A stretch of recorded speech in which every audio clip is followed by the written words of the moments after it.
Folks, welcome back or welcome aboard. You are listening to the Doc Owen Show. We are glad to have you. This is Dr. Richard Owen, joined in the Hilltop Studios by... I'm a survivor. And... Uncle Bocce. Full house, ready to go, ready to rock and roll. I got to forewarn you at the beginning of this show, I'm upset. I'm angry. He is. And I am subject to let loose. There are things going on in the world that just ain't right. And so I'm going to try to keep it under control, but there are no guarantees and there are no breaks in this show. We have no interviews. We do not do advertising. So we got 55 minutes to blow it out, right? Mm-hmm. And you are welcome to join us. Our phone number is 210-843-8859.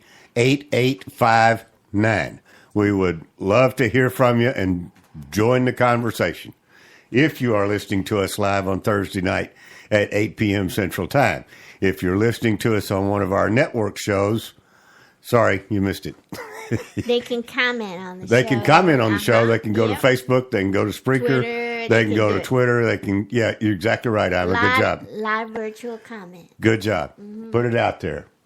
210-843-8859.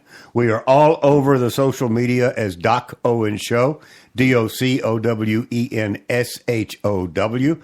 And our Facebook page, and we have a blog, and it is also Doc Owen Show, spelled the same way, .com. In the upper right-hand corner of the front page of the blog, you can listen to our latest show. It automatically goes up there when it's over. And then right underneath that, you can sign up for our Doc Owen Show Insider newsletter that we put out occasionally. There's no guarantees. We don't do it all the time. We don't inundate you with buy this, do that, but we'd be glad to have you be an insider. We also have 2 free apps, one for the Android, one for the Apple. That is by far the best way to get caught up on the Doc Owen Show. Download them, listen to us there, play us back as a podcast, 10, 15, 20 minutes at a time at your leisure. We would love to have you join us and kind of get a feel for where we're coming from. Now, after all of that kind of self-aggrandizement and advertising and promotion of the show, which is normal, right? We want the word out there. We then begin in a very traditional manner. Ms. Surefire gives us a moment of inspiration. Uncle Bocce has a brief this day in history kind of a reminder, and then I provide a leadership quote or two. So we will start our traditional show beginning. Ms. Surefire, take it away. And tonight's quote comes from pocketfuel.com. Oh, yeah. It heard from them in a while. They had a good one. Good. So they're at www.pktfuel.com. And tonight's quote comes from the first book of Corinthians, Chapter 13, verse 13. So it's kind of like a wash. No, it's a wash then. It brings it back to one. Okay. 3 things will last forever: faith, hope, and love. And the greatest of these is love. Mm-hmm. God is love because God is in all things, and through all things, love is present everywhere. Always. Every time we receive and choose love, we are acknowledging and reflecting God. Love is the most courageous thing you will ever engage in. Good. That was nice. Yeah. I have a wisecrack. I'm sure you do. But that needs to sink in because that is nice. Yeah, all right. Yeah. The 3 things are faith, hope, and love, right? Mm-hmm. But there's actually 4. It probably came up after Pocket Fuels wrote that. I'm sure it did. Because it begins that it lasts forever, right? Mm-hmm. Twinkies. Oh. That's not too bad. They have no shelf. What's wrong with Paul? They have no shelf life whatsoever. Okay. I mean, it's forever. You know, it's just You kind of wonder what they're there's made no out of. expiration date. It's not required. You don't have to put it on a Twinkie. You kind of wonder what they're made out of. So for our millennial audience, Google Twinkie. Go, Uncle Bocce. Yes, sir. What happened in history, man? Okay, on this day in 1776, and remember, we are still not up to 4th of July, not Independence Day. Okay. So, Congress, that is the Continental Congress, Right. they decided they were going to open all U.S. ports to international trade. Oh, that's against British law. No, yes. You're not supposed to do but that. they did that in defiance of the Brits telling them that You can't do that. you can't do that. And How'd that go over? that, yeah, it fits with tonight's lesson. I'll tell Okay. you. So that's what they did. And then in 1841, the great President Tyler is inaugurated at the 10th president. You know what was unusual about that? Roses. No, that's Tyler, Texas, Oh. my friend. Yeah. Yeah, he was elected vice president with William Harrison, and Harrison caught pneumonia, I think. Yeah, I think so, And too. he died by the end of the month. So Tyler became president. Right. Wow. He was very controversial. Very Like, controversial. what was it really? Pneumonia, right? Yeah, That's what you're saying, huh? exactly. So anyway, that's So conspiracy theorists have been alive for a long time.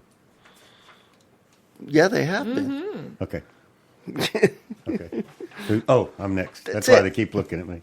Okay, I've got two leadership quotes tonight, both from our friends at Crown Grace International.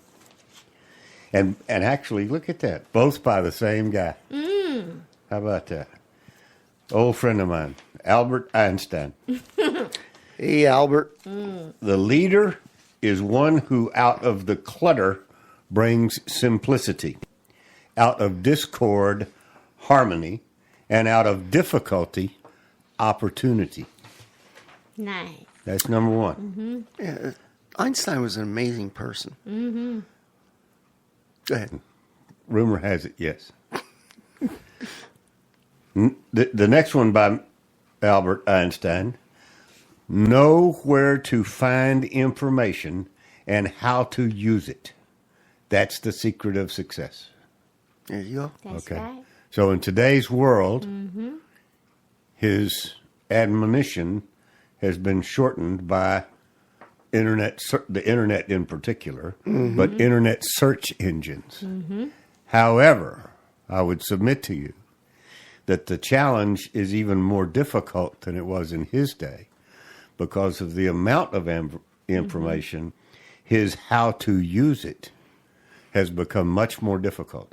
Sure. Sorting through all of the clutter and the smoke and the noise. And then the validity of it, too. Yep. The validity. Threats to validity. Yep. Do not forget that. Threats to validity. That's right. Okay.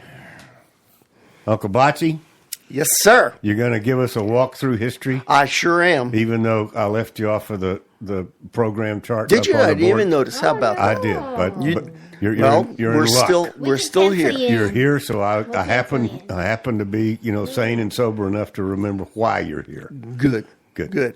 Okay. Unlike I said last week that we're going to talk about the Boston Massacre, it occurred to me that we really need to understand a little bit more about Boston. Wait. You now have thousands, literally thousands, tens of thousands of people tuned in to Yeah. hear about the Boston Massacre. But they're going to like this better.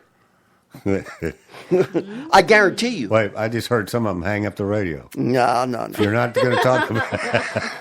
Yeah, we're going to talk about some Boston Patriots because I think Oh, it's okay. important to know them. I think they rigged the game. And we again. mentioned one last week. I think they rigged the game again. The game. The Boston Patriots. Oh, Not the Red Sox. okay. Go ahead. Yeah. Okay. Boston was the home of many patriots who supported the American cause. Now, I'm going to stop there for just 1 second, even on this first sentence. I want you to hear that again. Boston was the home of many patriots and supporters of the American cause. Yes. I challenge you to prove me wrong, but to be a patriot, there are a lot of things you have to be, but you just don't live in a certain area and that means you're a patriot. You have to believe in the cause Well, of what your country represents. Okay? I'll take you up on a challenge. You want me to take you up now or later? No, go ahead. We can do this. At the time that you're talking about, everything's in context. Everything Yes, is sir. everything is about the time and the words that are used and et cetera, et cetera.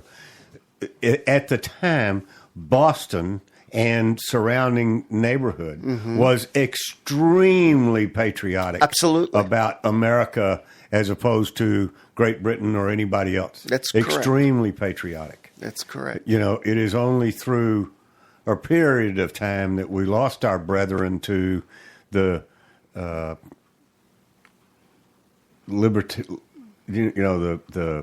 liberal movement. In other words, they continued to have a growing vision of what the United States should be and the Constitution should be in motion. And in other words, they lost their roots somewhere along the way. Okay. So at the time you're talking about, Yes. I'd have to think that's probably a true statement. Yeah. Okay. Okay. That's why I wanted to pause there for a moment just to get that out. Okay. Now, men and women, before the American Revolution, they had difficult decisions to make. Sure. And that led to that great clash. Okay. Patriots could be found in all 13 colonies. They weren't only Right. Massachusetts and the Boston area, but Boston specifically really deserves a shout out because of their patriots. Right. The prevalence of shipping in Boston, because Boston was a very major port, right. and most of the trade. Most of the trade between America or the colonies and Great Britain came through Boston. So the Bostonians were very, very, we've talked about, the limits on trade. Okay. So they were very, very sore about that. Okay. The legacy of religious quarrels with the Church of England was right there in Boston, Massachusetts. And the Bostonians became more rebellious because of that. You see where I'm going? Sure. Okay? It's a long history of town meetings and self-rule. And we touched on that before. Yep. So that's where these Americans are coming from. This is their state of mind, their attitude. And so New Englanders in particular were wary of royal authority. They were very wary about it. Okay. And weary. And weary, yes.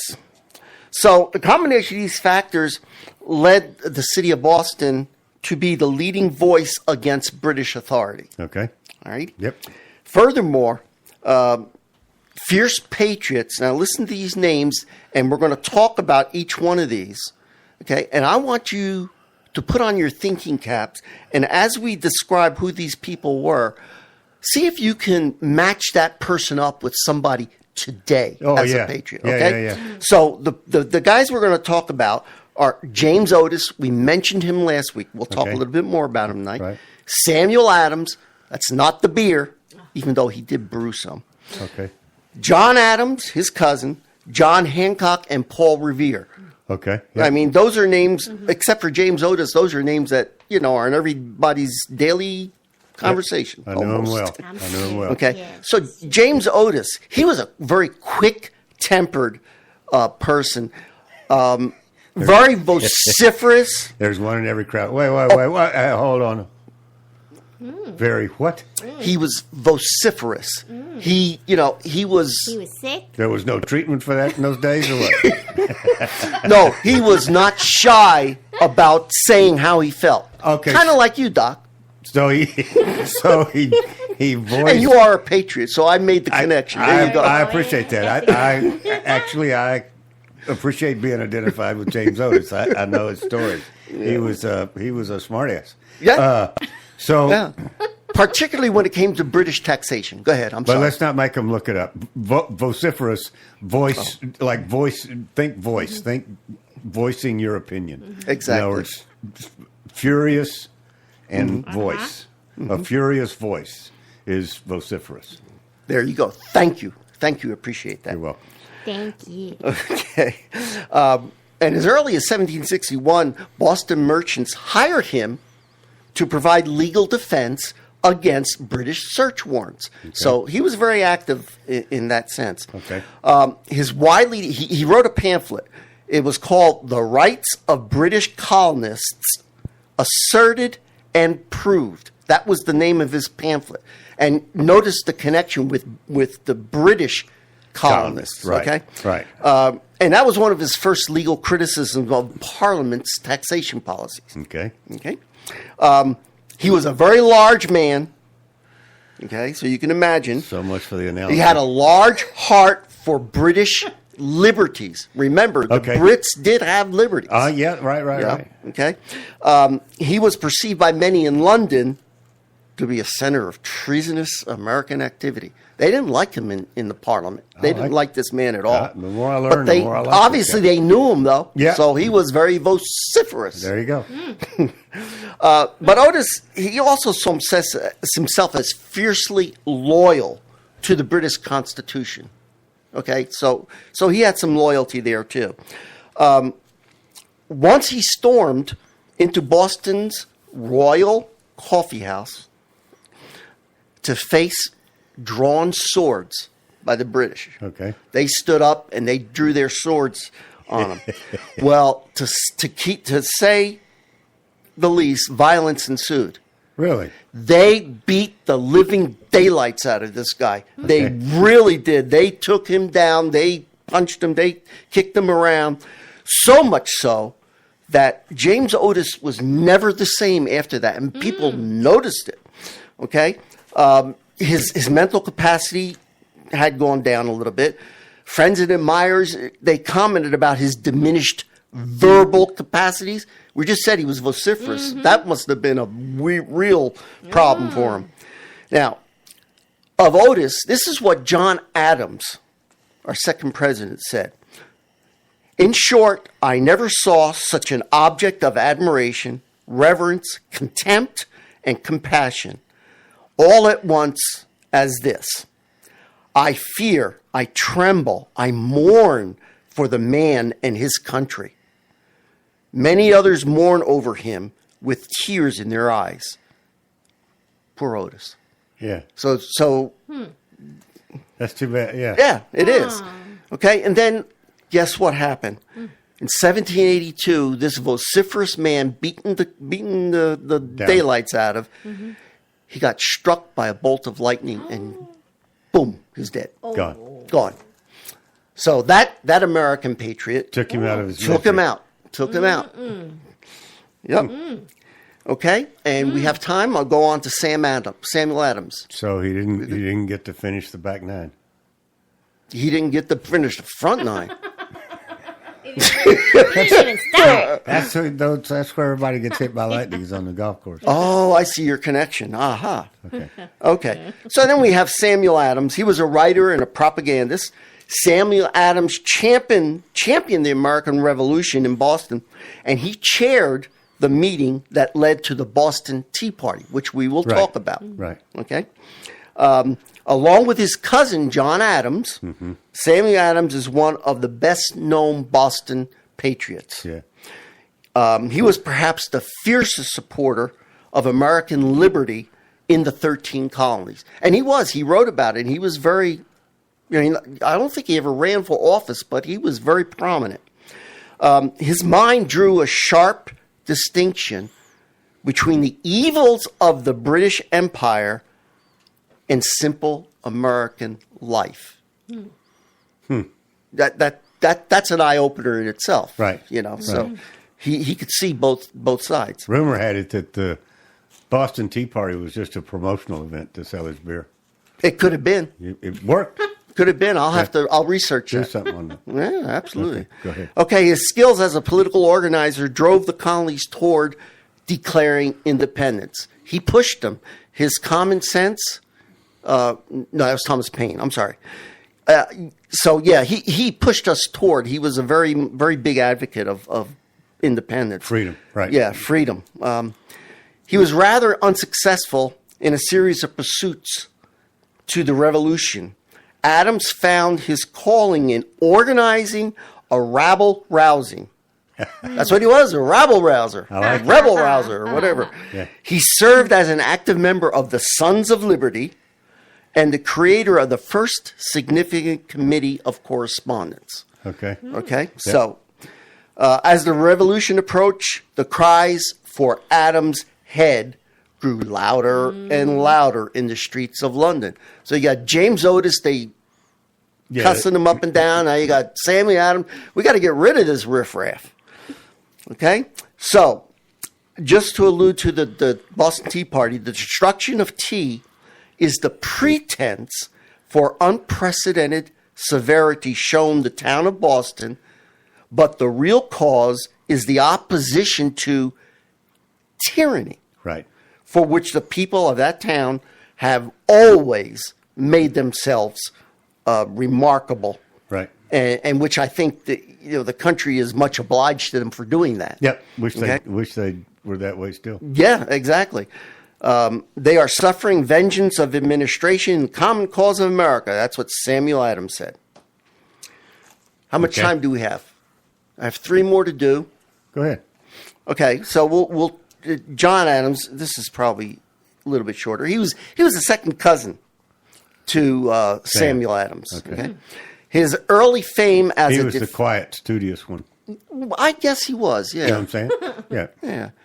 His early fame as a defense lawyer for the British soldiers. Yeah. Okay? Important. He defended the British soldiers. Yeah. Lawyers, anything. In the robust. trial that followed the Boston Massacre cannot be taken in isolation. Okay, so that's Samuel Adams. John Adams. And he was our second president, of course. And Number the pages next time. yeah. This is really interesting. I thought I had more on him, but I guess I don't. John Adams? Yeah. Well, here we go. Yeah. He provided the wording of the resistance message sent to George III. Okay. Okay. That was adopted the First Continental Congress. Okay. I'll stop with John Adams.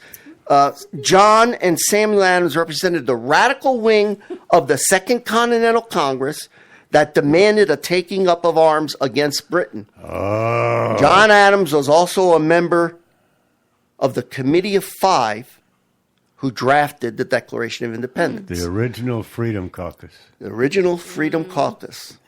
Imagine, see that? Yeah. Yeah.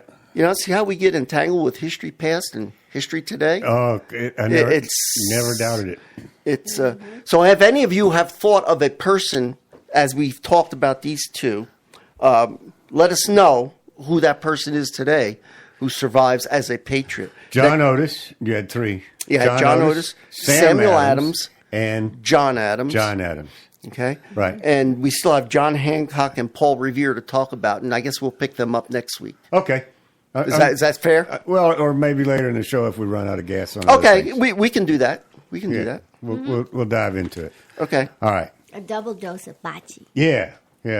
Can you handle Uncle Bocce returns. Now, you mentioned something in there that is the next thing I kind of wanted to take up tonight. I kind of figured it would intertwine, yes. You were talking about the meetings that they had in their townships, right? And the Brits were extremely upset or concerned about these little township meetings where I guess the fathers of the town, yada yada, everybody would get together, right? I have a picture of men and women getting together. Yes. Children playing on the outside. It was probably in a church. Probably. That was probably the biggest building in their little town. So they'd meet in the church, and the men and the women would go in. The men would do the vast majority of the talking. The children would be playing outside, et cetera, et cetera. That's the picture I would paint. All right. Okay. We had one of those last night, and Yes, we did, didn't we we? attend a monthly meeting of this particular group, and it is not partisan oriented. It is patriot oriented. Everyone is welcome, and there were a few from both sides there last night. The predominance is it's a conservative group. If that makes you uncomfortable, then so be it. But it's definitely a group of patriots. Okay, agreed? Mm-hmm. And thinkers, yeah. And thinkers. Yeah, It's an intelligent group that likes action, that likes for things to come out of there to go do something. It's not just about sitting down and complaining and whining, but inviting people in as guest speakers and things like that. So the reason I'm bringing this up is not for local San Antonio, but for our global audience and certainly our United States audience. I can assure you there is a group like that, probably multiples, in your hometown. You have probably been told about them by your friends and neighbors and declined to go. Okay? I can understand that. That's cool. But this, at least in Texas, all municipalities in Texas are holding elections coming up in May. Mm-hmm. And I would venture a guess there are probably other states that are having municipal, local government, county elections sometime between now and November. All right?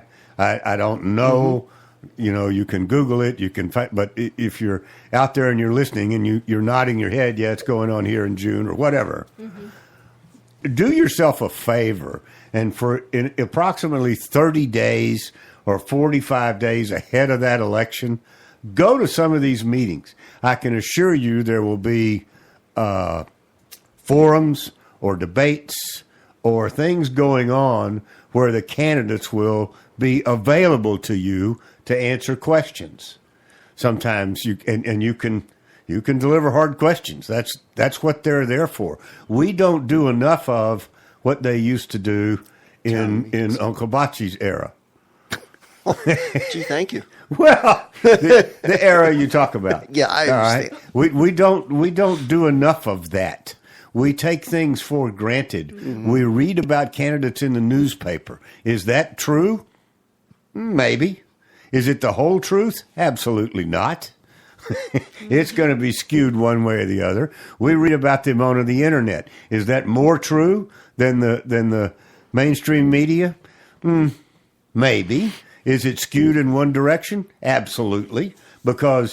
know that when we search or when we get hooked into a particular train of thought, then we go down that train of thought. Once you start looking at conservative websites, all these other conservative websites are going to come at you and start emailing you their stuff. The same thing is true with the liberal side of the house. We don't own the internet. The conservatives don't own the internet.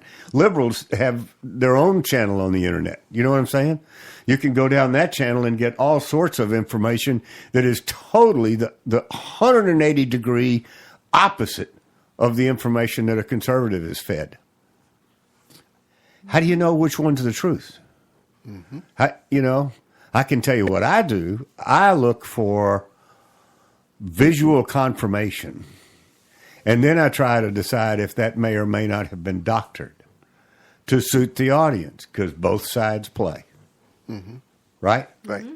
But the point is, get involved, do something, go to some local meetings, and even if you don't say anything, see for yourself. Watch these candidates. Watch how they interact with the people they want to represent. Watch how they interact with other candidates. Listen to what they have to say. Are they being true? You know what I'm saying? Mm-hmm. Are they being consistent? Do you think they're putting a sales job on? Do they look and talk and walk like a used car salesman? Some of them do. Mm-hmm. So anyway, I would suggest that. As most of you know, you don't, you should. Our target audience and our mission and our reason for doing what we do on the Doc Owen Show is to reach the millennial audience. Mm-hmm. Right? Yes, sir. As we say in the trade, our target audience is 16 to 30 years old, which is and the only reason I picked those ages is because that is defined, that's the millennials. That's the next wave of power, control, and influence that's going to come into this country. Mostly after I'm gone, but it's still, that's what America's going to look like. Mm-hmm. So I feel compelled that it's very important that these young people hear as much of the truth as possible. Mostly it's more important that they learn to think for themselves. Exactly. That they learn to analyze things logically. Right? Right. Which they have not been taught in our schools. So we've got to, somebody's got to fill the void. Not even teaching close. them how to think. Not even close. Yeah. And when we say our schools, all the way through college. Yeah. I mean, it just gets worse and worse if you're not careful. That's right. Mm-hmm. Right? Mm-hmm. Okay. So Uncle Bocce was kind enough to repost an article on docowenshow.com, right? Yes, sir. Written by Liberty MacArthur. I don't know exactly, but it's a study. It's a survey that was done. I haven't done the analytics on the survey itself to find out whether I think there are any threats to validity of the survey. Mm-hmm. Right. Good for you. But we probably will. But it talks about, here are some things that came out of this survey. Got me my blood boiling. That's why I started the show like I did. Millennials hold more liberal views of things like socialism and same-sex marriage than older generations. We know this to be true. Mm-hmm. They're a product of what they've been taught. But there's another big difference. Millennials are much less likely to become conservative in the future. All right? First of all, if I may, I have always resented the label conservative. I grew up and still believe that I am a patriot. Amen. And the fact that that has become a conservative viewpoint, as if it is a negative, just hacks the push bull sugar out of me. Right there with you, bud. Yes. I'm a patriot. They just need to drop this conservative crap. Millennials are so far to the left of center that, quote, even a typical amount of repositioning will leave them very liberal. So in other words, they're so far gone, no matter how hard we work, they're still going to wind up being a liberal. Maybe less of one, but still liberal in terms of their thinking.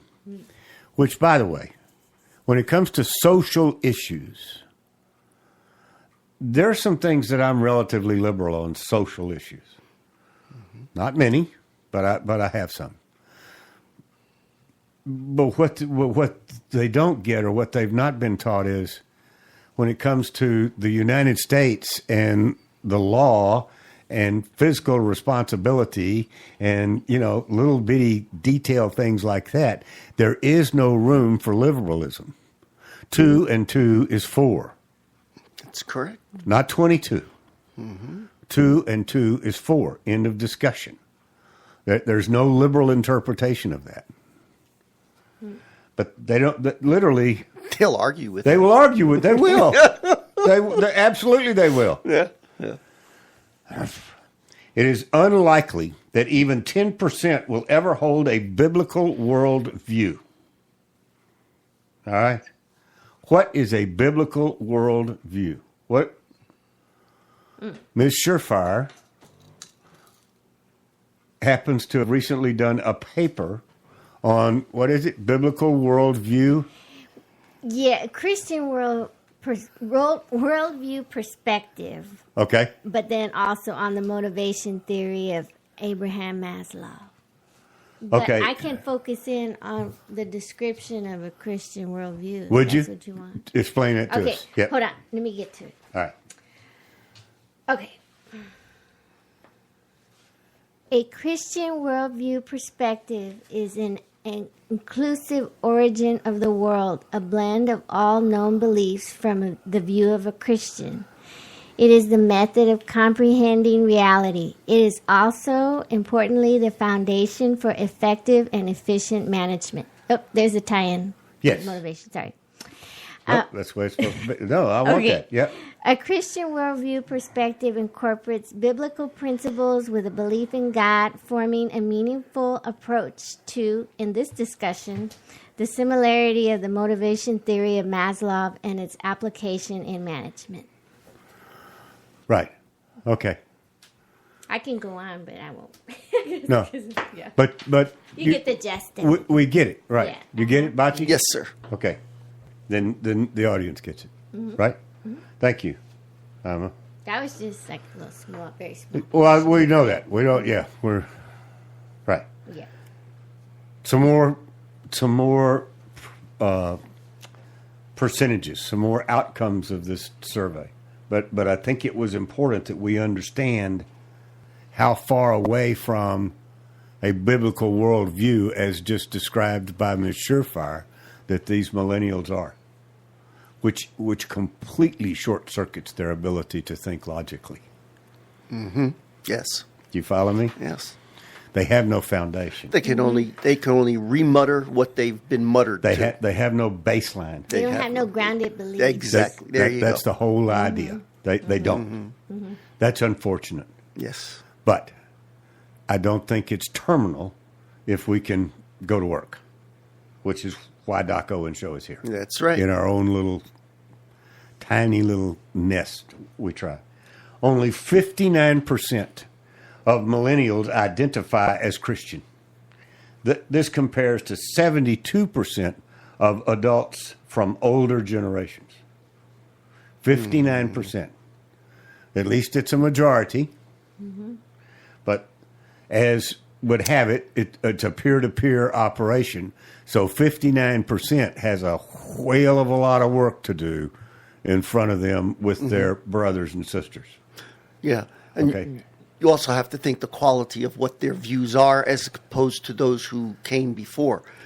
You know what I'm saying? I get that. It's but much less. It's not only the percentage, but it's even less than that because they don't have a real big idea or view of what I get that. their religion I is. get that, but understand that our forefathers, yours and mine, lamented the fact that ours wasn't as strong as theirs. That's true. Okay, That's so true. I get it. It's a perennial thing. It's a worldwide.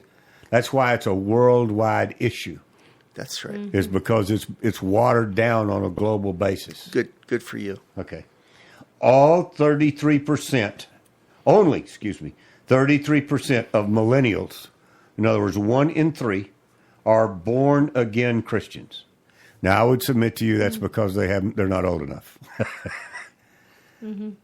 They're only 30. You know what I'm saying? Yeah. I mean, a born again Christian is a, somebody like me, 65, whatever. Not really, but you know what I'm saying. Yeah, I know what you're saying, but So I'm not going to dispute you. 33% being Yeah. born again Christian at 30 years old. I'm surprised it's that high. Yeah, that's really That's true. that's no big deal. Yeah. Only 12% of millennials identify as conservative. 12%. 26% are liberal. For adults older than 30, conservatives outnumber liberals 2 to 1. So this is exactly backwards. Blah, blah, blah. 12% conservative, 26. That's even, and we're 2 to 1, so that's the reverse. That's a complete reversal from the older generation to the millennial generation. That's huge. That is huge. And it's sad. But in our eyes, it's sad. Sad, yeah. But our challenge is to reach all of them. That's right. And to understand. Doesn't necessarily make them wrong. That's what I keep trying No. to say. I have to hold my tongue. It doesn't necessarily make them wrong, but my intention in talking to them and listening to them is to so I can refute their their thought process or their lack thereof or their ill-founded view of history. They're not given the information that you give in Uncle Bodgie's brief. I can assure you. Yeah. Because the liberal teacher doesn't want them to know that. Yeah, that's right. What were we going to say, Emma? Sorry.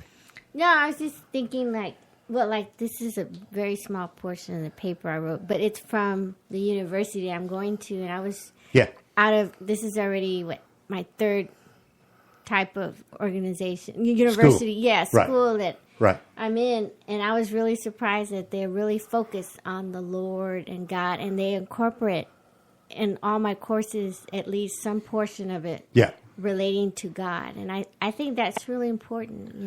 And it's interesting if you're not familiar with the show. And I was in a PhD program, and I graduated from a different university for my PhD, but it was equally founded in not founded in religion, but tied to it, and it sort of permeated through the program. Basic principles were there. Basic principles were there.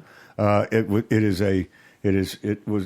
went to school in a Catholic school, and the nuns were living right next door. I mean, it was all over the place. Mine's Baptist. Yeah, right. But it's really good. I think it's beautiful because it's the terminal degree and all, too. Baptist nuns? No. Sorry. Maybe, who knows? You talk. I don't want her to hear this, but you talk about hard asses. There is nothing harder than a Baptist nun. You forgot I went to private school, even private kindergarten. Yep. Almost. And this got me right here. This is what they're trying to say is almost half, HALF. But the way the author put it, it says almost have, HAVE.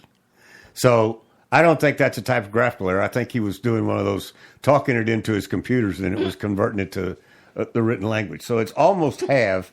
44% of millennials prefer socialism over capitalism. Wow.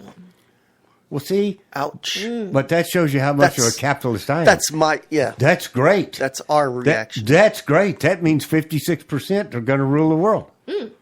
Because they got no competition. It makes it easier to be a capitalist.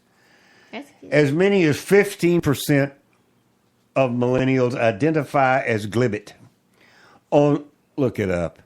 Only 6% of those somebody was asking me in my ear said, only 6% of those over 30 identify as glibet. So we got our work cut out for us. Yes, we do. It's serious work. This is, and it's not a matter of beating them into submission. It's a matter of doing what we're trying to do, called education. Education, called absolutely. Turn on the lights at the top of the tunnel or whatever it is. Let's talk a little bit about politics. They have discovered some of the moles, not animals, but human moles, as in people who we don't know who they are, but they're feeding information out of the White House into the media, all of this stuff that's going on, and it is very much working against this administration, which is the intent of the moles. They are holdovers from a previous life and have just not been completely, no pun intended, ferreted out yet. Because ferrets attack moles. Did you know that? I know they attack chickens. Yeah, but we don't have chickens. We got moles. Yeah. Okay. What about Jumba? And a good example of undermining of the administration is the recent chemical gas attack in Syria. Evidence is mounting that attack was not done by Assad, that attack was not done by the existing government that they're trying to overthrow. The attack is what we call a false flag. In other words, it's not who it appears to be, but somebody wants it to look that way so that the United States and or Russia will attack. Right? Start a war. And the evidence is mounting that it was actually paid for, done, and promoted by the CIA out of the United States. Ouch. Which they are well known for on a global basis. Do you remember when perhaps you don't, but my first thought when all of that stuff came out from WikiLeaks about how the CIA operated, et cetera, and that it was doing it here in the United States as well, that, you know, the rest of the world has been trying to tell us that that's who these people were for a good 30, 40, or 50 years. And as patriotic Americans, we didn't want to hear it. Mm-hmm. We wouldn't dare act that way. Well, I got news for you. There's a part of this country that would act that way. And those are what are called neocons. If you've heard the term neocon, these are neo or false conservatives. Mm-hmm. And they want us to go to war. They are the vast industrial military complex that Dwight David Eisenhower warned us about back in the 50s. All right? He saw it coming. And he would know because of World War II, because of the position he held. So what I'm telling you is that Syria is a setup. There's more and more evidence coming out all over the internet. You're not going to see it on mainstream media. Forget about it. But go to Twitter and do hashtag Syria hoax, HOAX, and follow the line of thought on Twitter that is everything that's being tweeted about the Syria hoax.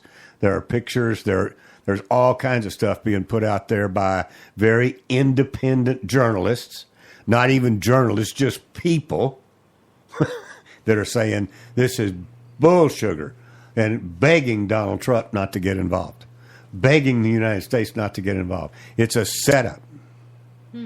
Because if we get involved, I got news for you. Russia supports Assad. So if we go in full force against Assad for the supposed reason of using chemical warfare, Russia's going to have to come in and defend him.